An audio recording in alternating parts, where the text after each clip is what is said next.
Welcome, and thank you for joining us today. We really appreciate having you all with us. My name is Katherine Switz, and I'm the founder and executive director of the Stability Network.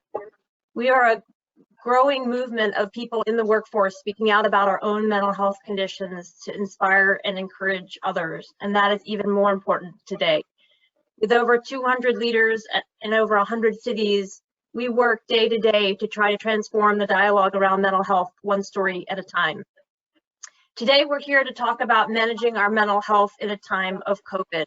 The data is showing that anxiety and depression and other mental health conditions are becoming even more prevalent. We believe at the Stability Network, we bring a unique perspective based on long track record of collective experience of managing our mental health. We don't say it's easy, but we say day to day, we can make strides to live and be healthy. I want to say a very important note for anyone who may need assistance immediately. I would turn you to the National Suicide Prevention Lifeline at 1-800-273-TALK. They're available 24/7 to help you manage mental health conditions. Now I'd like to turn it over to Sarah Veldkamp, a communications expert in this and other areas, who will help moderate the session today. Sarah? Thank you, Katherine, and welcome everyone. I'm very excited to be here to present this panel of amazing panelists who are going to give you some great information. Before we get started, I would love to cover a couple of logistics. One, it feels a little bit more like a panel discussion if you can see all the panelists at the same time. So if you look at your viewing window along the top bar, there is a little icon that says everyone or whoever is speaking. This is your viewing window. If you can see all of us, great, you're in the right spot. If not, switch it to view everyone, and you will be able to see us all. Many people have sent over questions ahead of the panel, but if you come up with questions while you're listening, please send them in the chat to Q&A. Additionally, if you have any tech issues and you're not able to hear us properly, please send those issues to tech support. Okay, so let's get started. Hi, panelists. Thanks for showing up today. We're going to kick this off by having you introduce yourselves. It's going to be two parts. So first, tell us a bit about you and what mental health condition or conditions you live with, and then how you manage these conditions. And second, we're in the time of COVID-19. This is a big pandemic. How are the symptoms of your mental health condition manifesting during this crisis? What has been most challenging, and how are you managing those challenges? Let's start with you, Katherine. Thank you, Sarah. Well, first of all, I'm a mom and a wife and a colleague, so I balance those multiple roles, but I also live with bipolar 1, which means I have psychosis, and as well as an anxiety disorder. And most of the time, I have a fairly effective regimen, which includes treatment like medication and therapy, but also a range of self-care efforts like exercise and sleep and meditation. But I can tell you that COVID has made it more challenging. It's been harder to manage both my anxiety and the depressive sides of my bipolar disorder. And what that looks like every day is just sort of sweeping anxiety attacks, or just overwhelming feeling of anxiety, or very dark depressive thoughts. And what has made it possible to continue to live and be a mom and be a spouse in this environment has really been reaching out for support. And not all of my traditional support mechanisms are in place right now, so I've had to be super creative about where I get that support. And then the other thing is doubling down on self-care. So I exercise in the morning and in the afternoon. I meditate in the morning and in the afternoon. So really trying to do even more, and we'll talk about more specifics in a minute, but that's basically what has helped me continue to function as well as I have. Okay. Kyle, can you take the next intro? Yes, so my name is Kyle Elliott. I'm 27 years old, and I live with anxiety as well as obsessive compulsive disorder. And then in graduate school, I was diagnosed with post-traumatic stress disorder, or PTSD, as a result of being sexually assaulted. And with the COVID pandemic, that's really manifested in quite a few different ways, especially those first few weeks when my routines were changed. I ended up fainting and having a severe panic attack. But after I started reflecting back on my routines and really started saying, hey, you know what, I had all these great routines in place, medication similar to Katherine, really focusing on my self-care, I was able to really grab a hold of my routines and say, you know what, I have so many good things in place, talking with my friends and family, going to therapy, that I've really been able to bounce back. And I even feel better now than before the pandemic from really just reflecting back on my self-care and finding new routines as well through all of this. And I feel like I'm in such a better place now as a result. So it's been really amazing to see that all of the hard work I've put in over the last 4 or 5 years has really paid off and put me in a much better space. Great. And Geralyn? Hi, I'm Geralyn Giorgio. I am a mom of 2 teenage daughters, 19 and 16-year-old, living in Middlesex, New Jersey. And I also work for a major healthcare company. So my condition that I am managing on a daily basis is an eating disorder, which I've had since I was 17 years old, as well as depression. And I could tell you during this pandemic, it's been very hard and a struggle, especially at first. And what that looks like when I go into a depression, it's in a very dark place where I don't want to do anything, want to stay in bed, or don't want to speak to other people, become very isolated.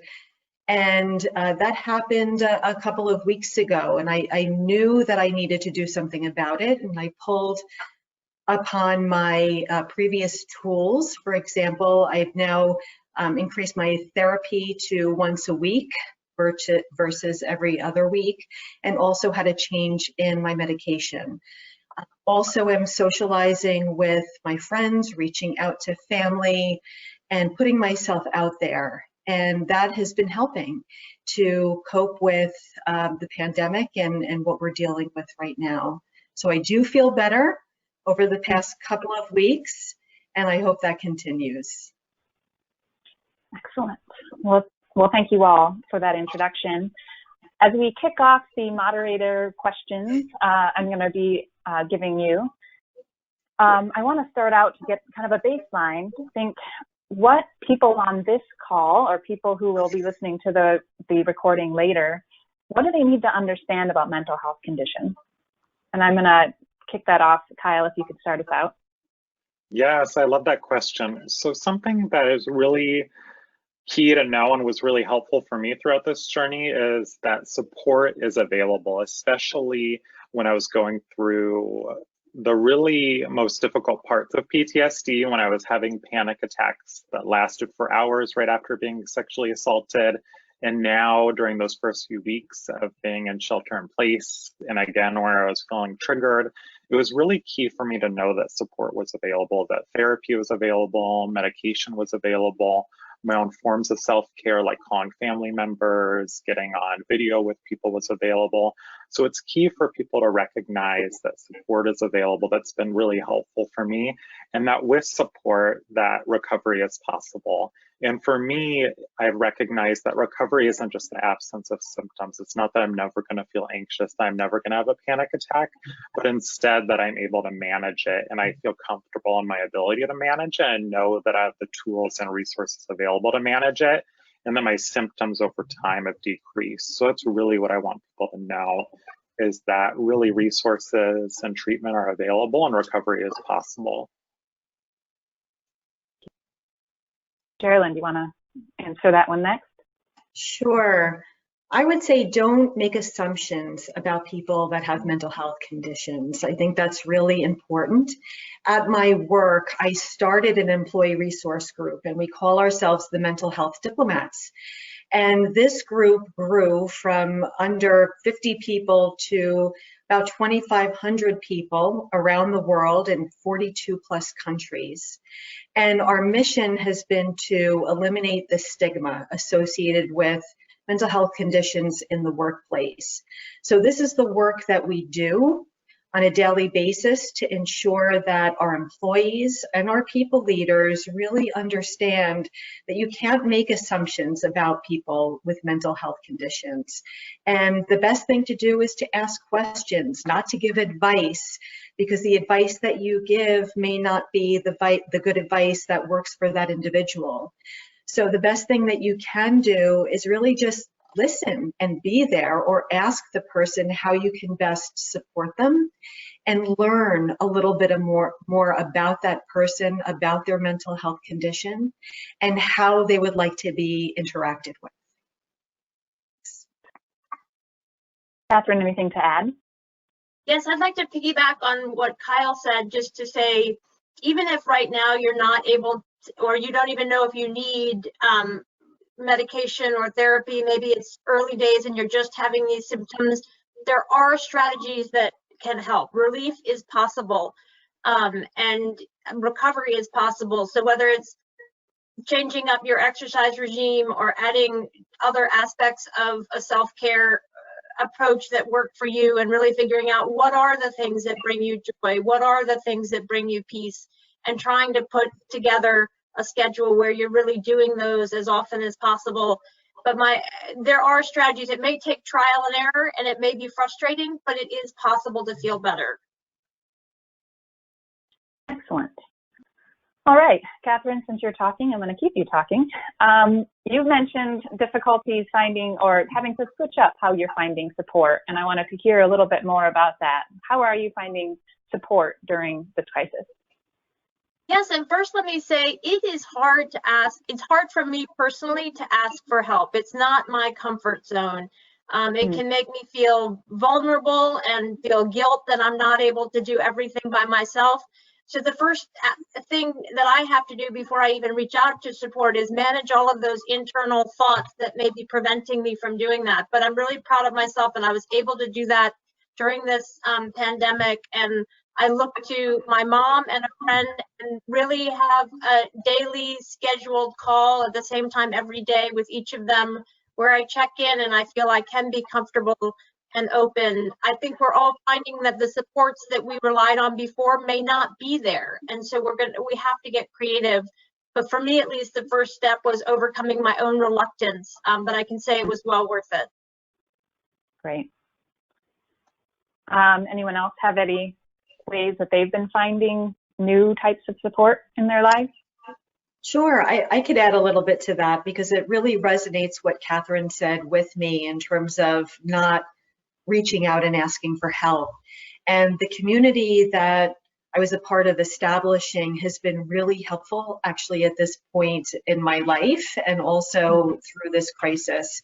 And I'm able to reach out if I'm feeling depressed, or I'm not in a good place, or having a suicidal thought. I could reach out and know that that individual on the other end of the phone or on the chat is going to understand, because they've been there. And that's really helpful, to talk to people who are actually going through what you are going through or have gone through. Other ways of finding support is really to be still, which is hard for me because I'm type A and move around a lot.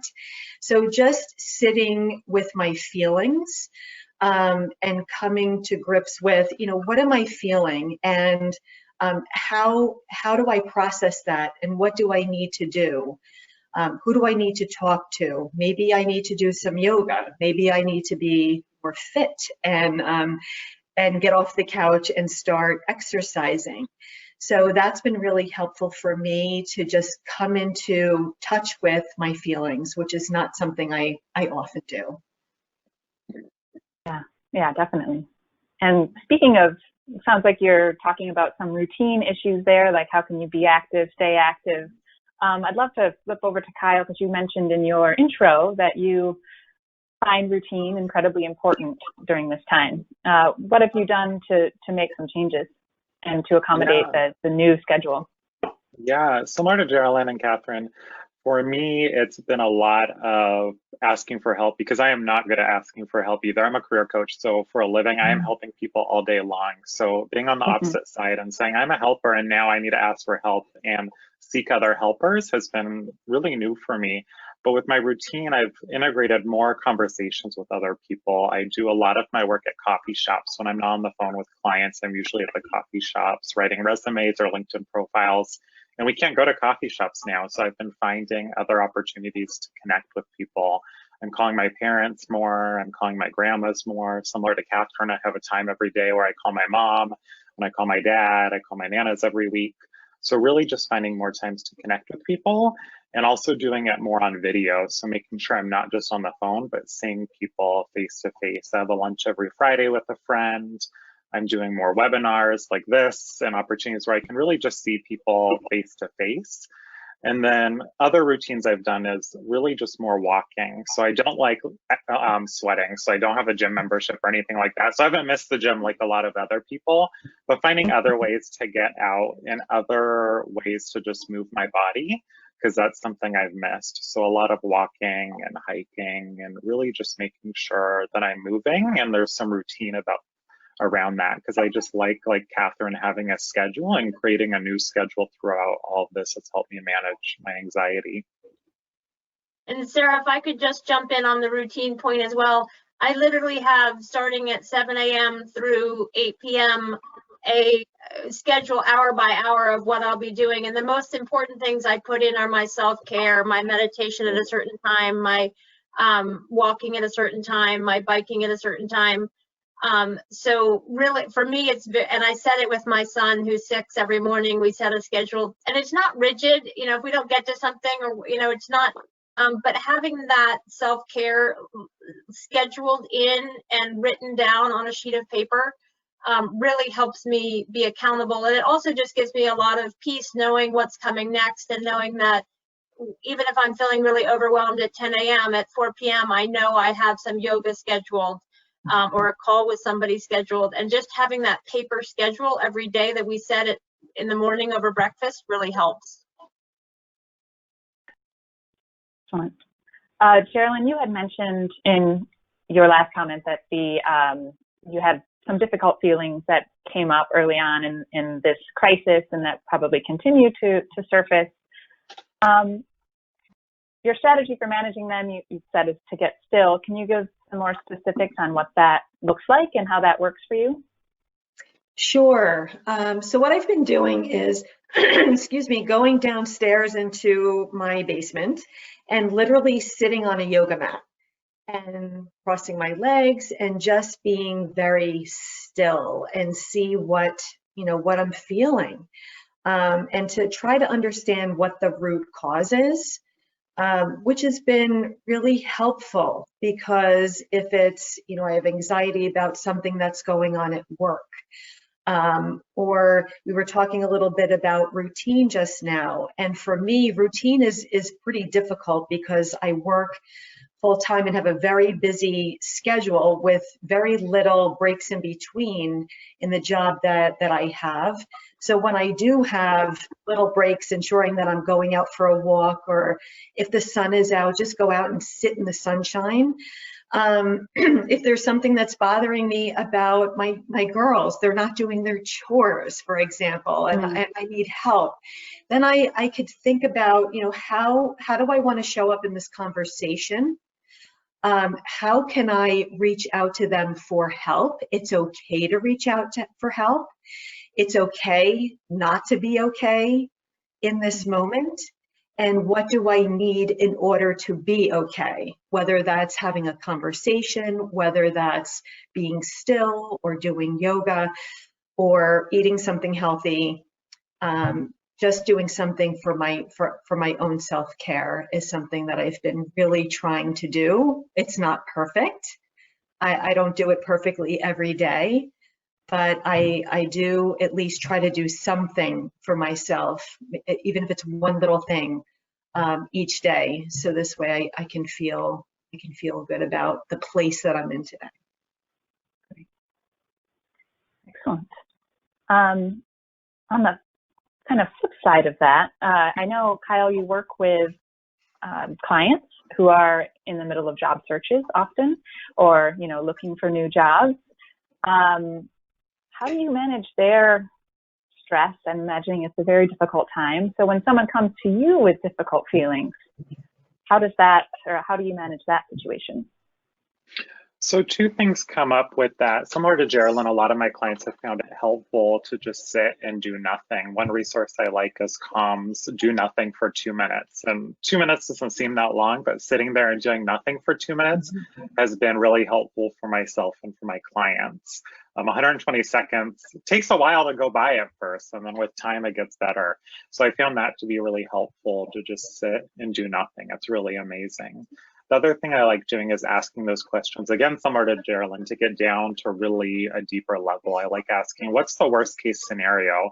Because I know for myself, I often build up in my head, here's all these horrible things that could happen if I don't get that resume written today, or if I don't go for that walk today that I've been telling myself I would do. And really the worst case scenario is rarely that bad. The second question I like asking is, what's the best case scenario? If everything goes how I want, what's gonna happen? And then the third question I like asking is, what's most likely to happen? Because that's usually what happens. So between doing a little meditating or a little bit of nothing, you don't even have to meditate, and asking those three powerful questions, I found that works for most of my clients to move beyond the anxiety of the pandemic, job searching, everything going on in this strange, unprecedented time. Great. So a lot of us are not just supporting ourselves, but we are, taking care of children. We are supporting spouses. We are dealing with other issues that come up with our work lives. So, Katherine, I would love to hear how you are managing these competing demands on your time and energy. Yeah, so as I mentioned, I have a 6-year-old, so balancing that and work, and I'm the primary caregiver right now during the pandemic, and it is challenging. I don't want to sugarcoat it and say have all the balls in the air and it's really easy to juggle. I think as I mentioned earlier, I have a lot of guilt and questions about myself in terms of how well I'm doing homeschooling or how productive I am at work. I mean, often I'm feeling quite overwhelmed, so it's hard to focus at work as well as I'd like.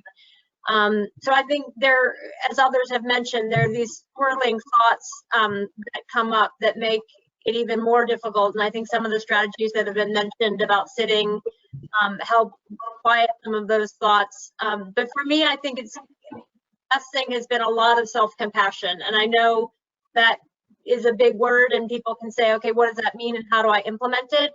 But for me, it means like in any given moment, am I where I need to be? Am I doing what I think is the right thing to be doing or what I want to be doing?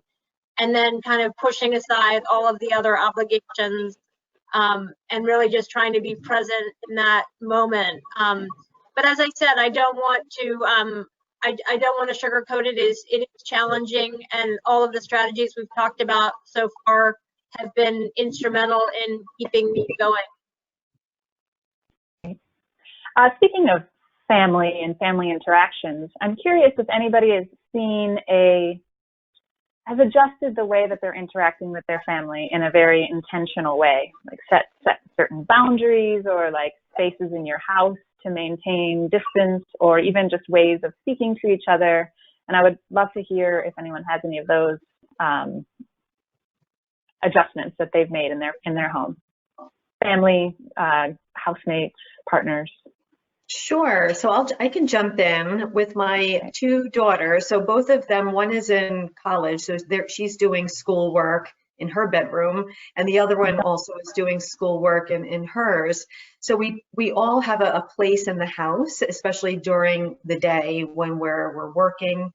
But in terms of communicating, I think it's really, for me, very important that I keep in touch with them and ask them, how are you doing? And really meaning the words, how are you doing?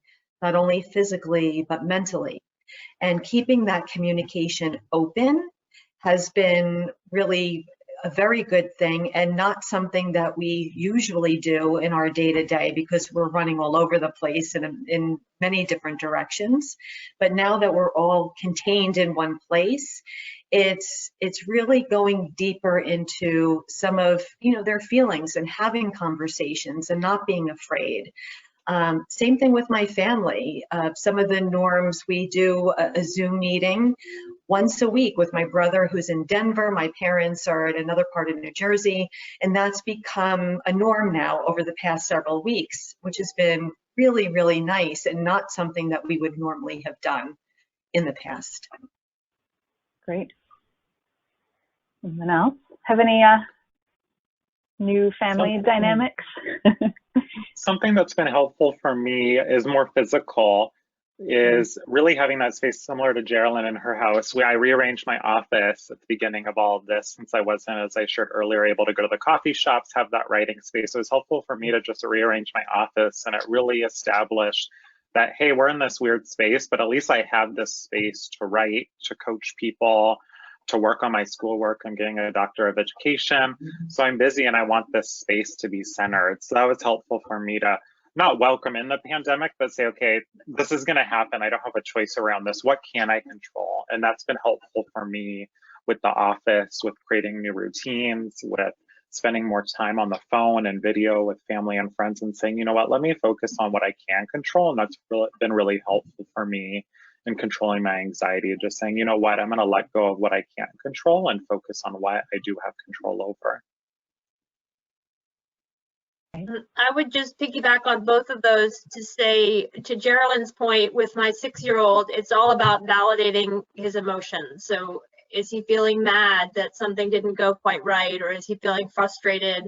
And in doing that, I can validate my emotions. So slowing down the whole scene to say, yeah, it looks like you're frustrated and that must be hard, and I can see why that is, and kind of trying to create some space, and also asking each other often, how are you? How's it going? How does it feel today? And to the point about offices and so forth, I think even if you don't have your own space and you don't have your own office, I literally put 2 pillows in a corner in a room and created like a little meditation nook for myself. And it's really possible, even if you're in a very small space, to try to just carve out, put some tape on the floor, put a pillow down, put a candle next to it, or whatever it works for you, to just feel like you've got a little bit of sacred space. Excellent. We've talked a lot about ways of reaching out and connecting with people with these social distancing guidelines. A lot of people are feeling isolated, particularly people who live alone. How are you all finding unique ways to stay connected during the crisis? I'd love to start with you, Geralyn, because you did have your mental health diplomats group that you're part of, that you mentioned early on. Any other ways that you're reaching out? So with them specifically, so a couple of things that we're doing. We have a leadership team, so I make sure that we schedule some regular calls just to check in and see how we're doing. And then we've been implementing these open mic sessions every couple of weeks, where anyone in our community can call in. And it's been really great because we've been able to separate people into rooms and to have more intimate conversations about how they're feeling, and get to hear some of the struggles that some people might be having, or what's working well for some folks that they might want to try for themselves or their family. So that's been a really helpful connection for me in this journey. Great. Two things that Oh, sorry, go ahead. 2 things that come up for me is, one, I already mentioned it, but doing video lunches with people. I just never thought of that before the pandemic, and that's been really powerful. I have friends both locally and not locally that we've just been having video lunches, and I'm already having lunch every day, and I've been mindful before this to take time for lunch, and now I've been enjoying it with friends, which has been really nice, that socialization and that to my routine. And then the other area is, I'm candidly not a fan of attending webinars usually because they're not super engaging. So that's why I like this one. There's a Q&A and it's engaging. So I've been finding more webinars that are engaging and attending them. So like the Resume Writing Association has one, the Gay Coaches Alliance has a regular one. So I've been attending those and participating in them to just find more community with people who are in a similar industry as me. So the video lunches with friends, and then the engaging webinars like this and the Resume Writing Association, the Gay Coaches Alliance have been helpful to just find community and connect with people even if it's not in person. I'm going to follow that question up as well. I know you're very active on social media, Kyle, both before the pandemic and now, and would love to hear, for a lot of people, social media can be a little bit tricky, and would love to hear how you're using it and what benefits you're getting out of your social media use. Yes, I love that question. So I am very vocal when it comes to my mental health challenges and sharing everything that's going on throughout this pandemic and before. So earlier in this webinar, I shared how I ended up having a panic attack and fainting because of all the changes in routine. I know Geralyn mentioned that she was type A. I'm super type A too. So all of this change was difficult for me. And I shared that on LinkedIn. And that's not a platform where you tend to see people sharing about their mental health challenges. But I found it helpful in my own recovery journey. And then I found it helpful for other people to see they're not alone. So sharing my story, especially on LinkedIn, because mental health is so prevalent in the workplace, it's just been super helpful for me to realize that I'm not alone as well. Because as soon as I share my story, other people say, oh my gosh, Kyle, the same thing happened to me. I ended up having more panic attacks once COVID started happening and I was in shelter in place. So it's really just been beneficial for me to share my story and realize, one, I'm not alone, and two, this is helping my own recovery. Anyone have different feelings about social media, that, managing the intake? Yeah, I would say for me, I'm not engaging as much as I did on social media. It could be a little bit triggering for me and overwhelming. I get too overwhelmed given my day job, what I'm doing for work, and then trying to keep up with what's happening on Instagram and Facebook. So I've been pretty much limiting it and more having, what I'm finding is that personal kind of interaction through video or through phone versus in social media at this time.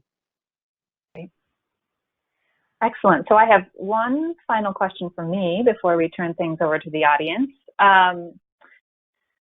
So joy is not something we talk about a whole lot during a pandemic for probably obvious reasons, but one of the reasons we allow ourselves to deal with all these difficult feelings and to put so much effort into managing mental health is so that we can also feel joy. How are you bringing joy into your life during this pandemic? And let's kick it off. I'm gonna start with Katherine this time. Well, it's definitely pillow fights with my son and pickle fights and things like that. And then just enjoying the spring, which has been beautiful here in Seattle. So I think just capturing those moments. Every night I write in a journal, kind of a pandemic journal. What are the moments that were special? And we're actually doing kind of a book and taking pictures.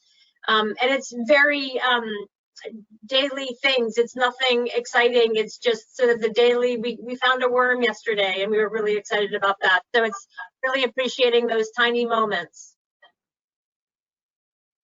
That makes me think of Ross Gay's Book of Delights, which is something I've been trying to do and record a daily book of some small thing that delighted me for the day. So for me, I've been really intentional about being purpose-driven for the weekends and ensuring that I have some downtime. And what I've really been enjoying is gardening and also I love my dog. So I have a little Chiweenie, and he does bring me joy because he just shows unconditional love, and I can talk to him and he completely understands what I'm saying. So that also brings me joy. Excellent. Kyle? Yeah, similar to Catherine, I've been finding a lot of delight in the little things, and it could just be going and getting ice cream, or my partner just joking around. And similar to Geralyn, I really look forward to something every weekend. My partner and I are really intentional to say, okay, what are we going to do this weekend? He works during the week in healthcare, so he's busy. And then on the weekends, we're like, okay, what are we going to do this weekend that's going to be fun? And we always plan something, even if it's just a local hike. We always have something to look forward to. So I've been making sure it's something fun, and with our normal routines not in place, not being able to eat out or shop or go to Disneyland, the three things we usually do to reward ourselves, we've had to create new routines, and it's been fun to realize how many little things were around us that we didn't do before. We live right next to a state park, so we've been walking there, and we have all these trails in the Bay Area. So it's been fun to find delight in the small things on the weekend. So it's been just a really lovely time. Excellent. Well, thank you so much for that. Everyone started smiling as soon as we started talking about joy. So maybe we keep that in mind and share joy in the future with our friends and families. So now, audience, it is your turn. We had gotten several questions in the chat, as well as some questions sent over before the session started. We've grouped common questions together to try to get through as many as possible. As a quick reminder, we probably will not get to all of the questions sent over today, but we do have several blogs. Both Kyle and Geralyn have been kind enough to share a blog with us, a little bit more deep dive into their processes and how their lives are going during the pandemic. And then a few other stability leaders have volunteered some information as well. So those are coming, a couple are posted and some are coming in the next couple of weeks. So if you don't find your answer to the question here, do check our website for those resources. Finally, we want to answer questions as best as possible, but also want to make sure that we respect the boundaries of our panelists. So panelists, if we ask you a question that you do not want to answer, or that you do not feel equipped to answer, or you just don't want to answer for any reason at all, please don't hesitate to decline. Okay, let's get started. So we have a few questions about routine. One is about Zoom calls, which we've all talked about and are probably very sick of. Zoom, Teams, Skype, whatever we're using for our platforms. Have any of you found this to be challenging? I mean, we've all talked about them as resources. Have these Zoom calls actually been challenging for mental health? And does anyone have any thoughts on how they could be improved or limited? I'll jump in. I was chatting with a friend about this, and something she shared was that it's really exhausting to allow someone into your house and your personal space, especially if you're not used to it. And a strategy she shared was that she has a Zoom call with someone 3 days a week, and that only one of those days is she on video, and the other days she just says, you know what, I'm not going to be on video. And that's something I've been mindful of too. I've been doing a lot more Zoom calls, and as a very big introvert, it's draining for me to be on Zoom all the time, because when I'm on the phone, I usually walk around my house. I'm not a sitter, I have a lot of energy, so I'm just around my house walking around. So to sit on a Zoom call for hours and hours and hours is draining. So I've started using her strategy and being mindful of when I am on video and letting people into my house, and then when I'm not on video, and really just being mindful of my boundaries and saying, you know what, right now I'm not going to be on video, and realizing that's okay, because that's what works for me and my self-care. That's great. I love that. I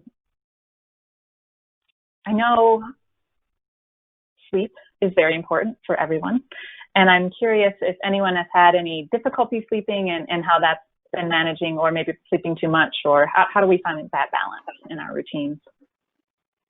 Oh, I can answer that one. That's a good question. Okay. What I have noticed is that I need a lot more sleep. So I just find myself being very exhausted, and very similar, Kyle, to what you were saying, being on camera all day in meetings back to back on Zoom, it is mentally exhausting.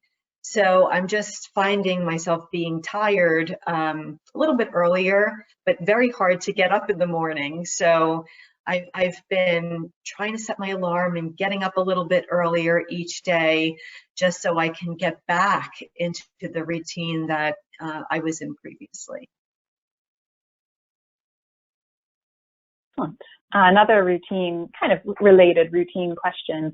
and this one is directed to Geralyn. Having managed an eating disorder, this person is finding difficulty managing, food as a coping mechanism, or perhaps to mitigate boredom, and, doesn't want to set their life up around food. Do you have any suggestions or strategies for this person? Sure. What I personally do is I try to remove myself from the kitchen. I'm in the kitchen area today just because of the background, but typically I have an office upstairs, so I remove myself from the kitchen. And I ask myself, are you hungry? When I find myself wanting to just eat because I'm anxious about doing something at work, if I have to write a story or something and I find myself eating, I stop, which I never did before, and just consciously ask myself, are you hungry? And if I'm not hungry, then I do not get something to eat. And I try to listen to or feel my hunger cues. And if I feel like, I want to eat and, it's going to turn into a binge, I really try to go outside. I remove myself from the environment just to try to go someplace different so I could, pull myself together. I can tell you, sometimes it works and sometimes it doesn't. I'm not perfect. And the empathy piece is really, really important to say, you know what? Okay, you ate, I call it out of sync today, but tomorrow, I'm going to do this differently. So those are the things that I do that personally work for me. Great. Thank you so much. We also have questions on exercise, and we've all mentioned exercise, whether it be walks that don't make you sweat or vigorous exercise in the morning. How have you been finding, so a lot of people are not going to gyms. Do you have any strategies for working out without a gym? Oh, sorry. Anyone can start, yeah. Yeah, I live in a condo community. We have about 200 condos, and we just have a very large parking lot. So I just walk in circles in the parking lot, and that's been helpful. It's like, I learned it's like 3/4 of a mile to go around the entire parking lot. So I've been doing that, which has been really helpful for me. And I've also started listening to audiobooks on Audible. I don't like walking that much either, or at least I used to not to, and now I've been listening to those Audible books, specifically mystery books, and I only allow myself to listen to them when I walk. So it's exciting, and it feels like a TV show. I'm saying, "Ooh, I wonder what's going to happen next." So it's really an incentive and a reward for walking and getting outside and getting fresh air. So I've been finding myself doing several miles a day now, compared to before I wouldn't walk at all. So it's been just a really nice way to get me outside. Great. I would say I'm very blessed because I have a treadmill in my basement as well as the Peloton bike. So I don't have any excuse. So I need to get down there and do work, be fit, continue to be fit. But what I found to be really helpful too is just calling a friend. And even if we're running together or walking together, of course, keeping the social distancing, it's helpful to, get out of the house. And I find myself, I'm being pushed, like we can push each other to get out there and to go on the walk or go on the run or do what we need to do.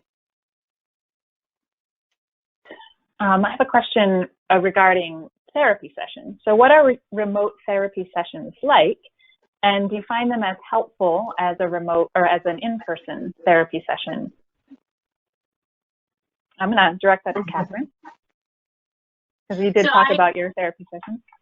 I do them remotely, and I find it, I have to be honest, it's challenging.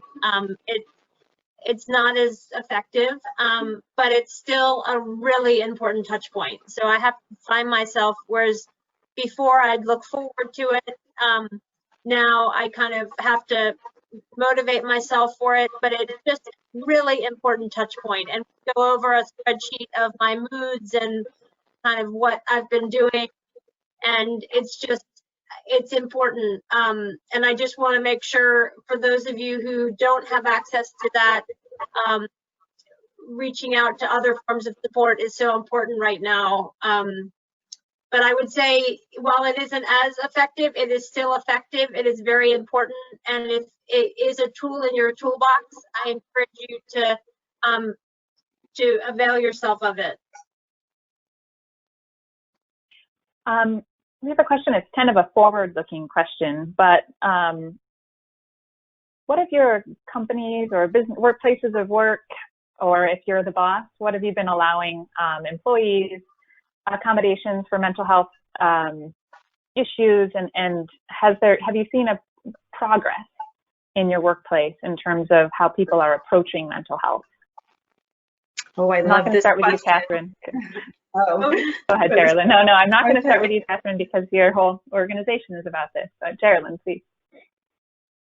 Okay, so I would say about 4 years ago, it was nobody talked about mental health in the workplace. And over the past couple of years, I have noticed a shift. I see our senior leaders are talking about it in their messaging. We are messaging to employees that you should be not only taking care of your physical health, but your mental health. We have all kinds of webinars and resources that are available to employees to go online, or an employee assistance program if they need it. So I have been really noticing the shift. It's not there yet. The stigma is still there for sure.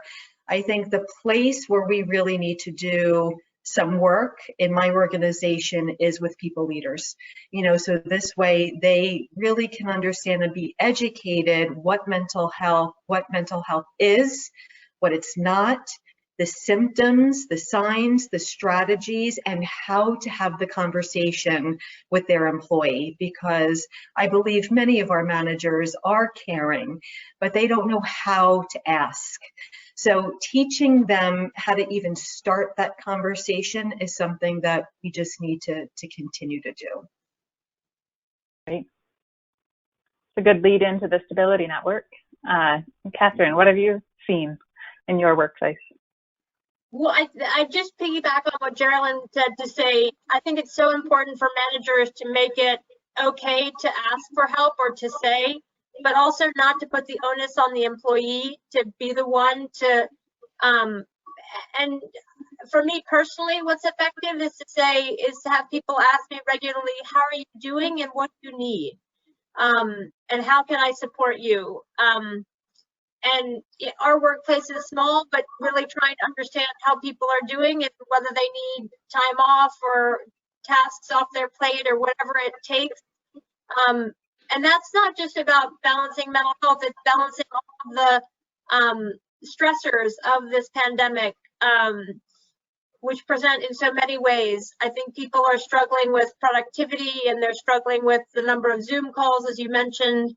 And I think a lot of compassion and empathy is required, and it will look different for every employee. Yeah, great.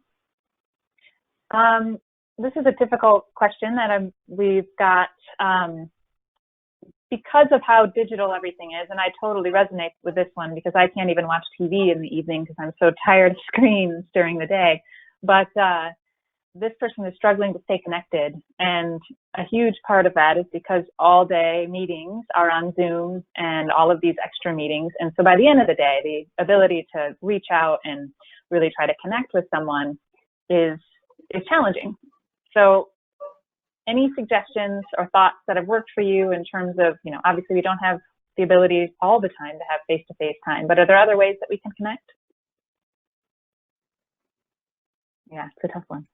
Yeah, I did mention phone, like just conversations over the phone. So perhaps that's one option. And my friend and I actually stopped, to Kyle's point, doing Zoom calls. We were doing, Facebook, FaceTime, and we both said and likewise with my therapist, I find it easier to just be on the phone and not looking at myself or looking at her. So I've moved a lot to phone calls, as Kyle has. I'm similar in that the phone calls really allow me to focus on what we're saying, to walk around, to lay down on the couch back here when I'm talking to clients has been helpful to do that.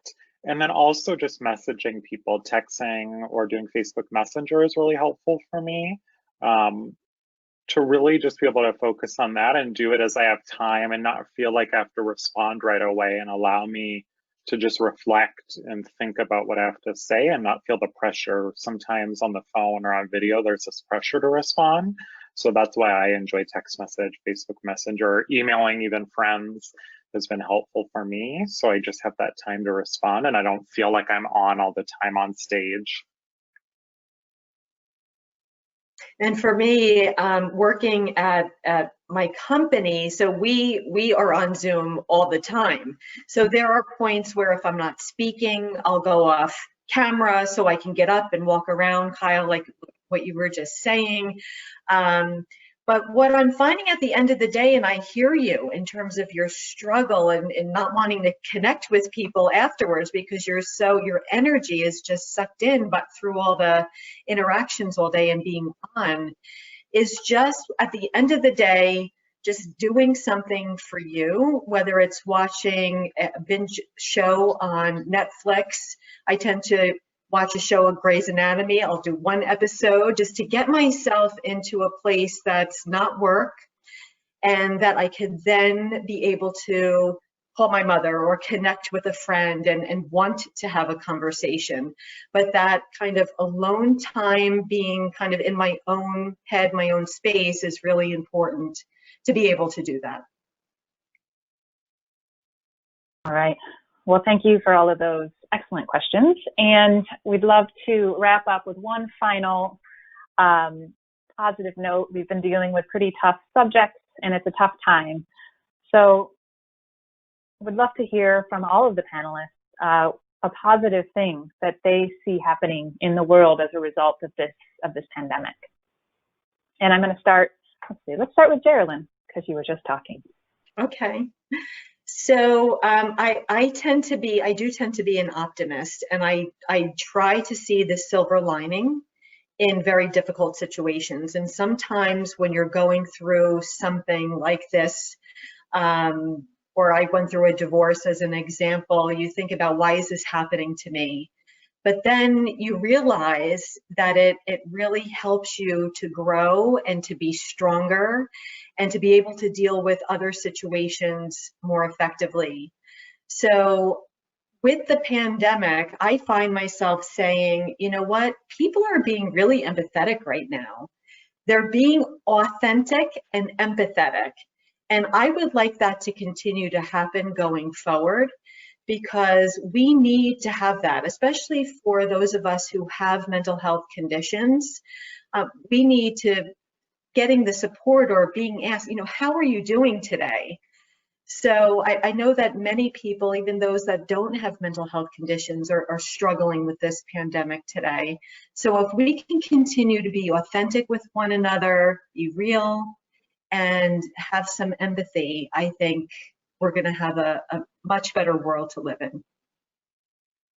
Yeah, that's the flip side of being into people's homes. So you get to see, you know, their lives. And I met so many pets so far through this pandemic, and children. Yeah.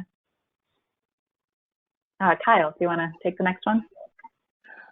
Really, the biggest silver lining I'm seeing here is more rest and relaxation. Monday night, my partner and I were in bed at 6 p.m.